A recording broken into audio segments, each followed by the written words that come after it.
Notre projet d'histoire porte sur les temps forts de la Révolution française. L'activité numérique vient après une leçon classique durant laquelle les principaux événements de la Révolution française sont travaillés avec les élèves. Une frise est également réalisée.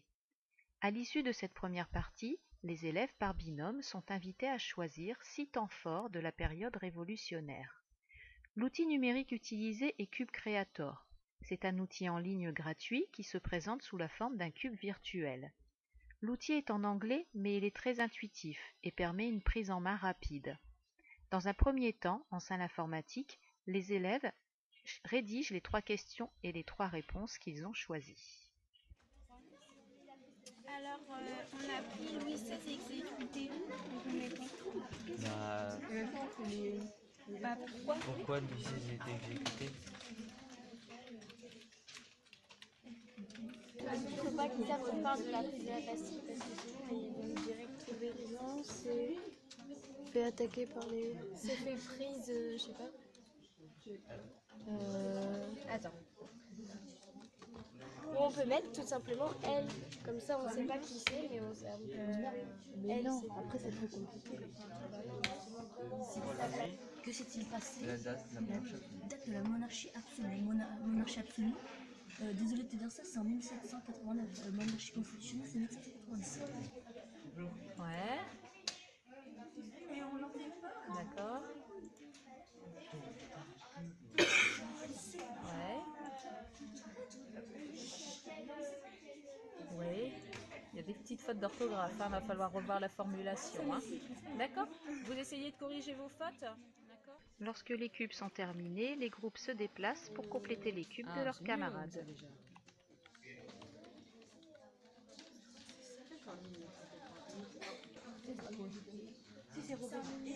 C'est en 1700...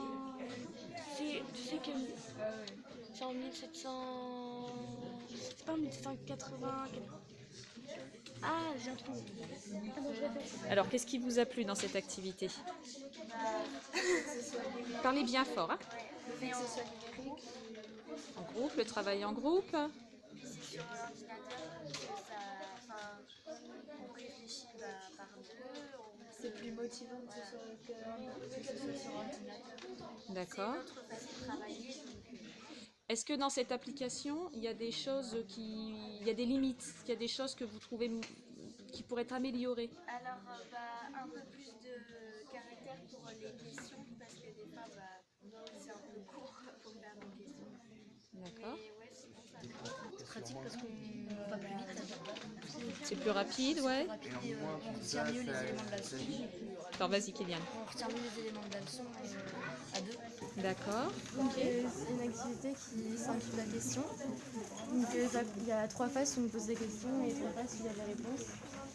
Et c'est pour apprendre avec un divertissement, c'est plus amusant d'apprendre comme ça. Qu'est-ce qui vous a plu? Répondre aux questions des autres. Répondre aux questions des autres pour voir ce qu'ils ont mis. Savoir ce qu'on a retenu de ça. Oui, d'accord. Ok. Le cube peut être sauvegardé sur la session des élèves en PDF et imprimé. Les élèves peuvent ainsi construire et conserver leur cube en version papier. Ils le réutiliseront dans un prochain cours. L'utilisation du cube permet de réactiver donc les notions et connaissances par un moyen détourné que le jeu.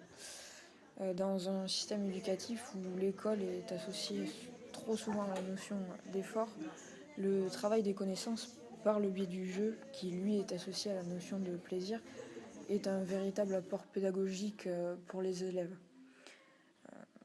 Qui plus est, la création du cube par les élèves eux-mêmes, donc par le biais du site Cube Creator, permet à ceux-ci de travailler bien plus que les seules connaissances vues en cours et permet de travailler différentes compétences comme la maîtrise de la langue française avec les différentes formulations des questions ou encore la collaboration ou la coopération entre pairs. Les élèves se prennent vite au jeu et finissent par même se lancer quelques défis pour essayer de répondre au mieux aux questions et de formuler au mieux les questions. L'utilisation de Cube Creator et la création de cubes en classe permet donc de réactiver des connaissances, de ancrer certaines notions dans l'esprit des élèves par un moyen détourné qu'est le jeu, et donc par une démarche ludique, qui accentue d'ailleurs l'implication des élèves dans la matière étudiée.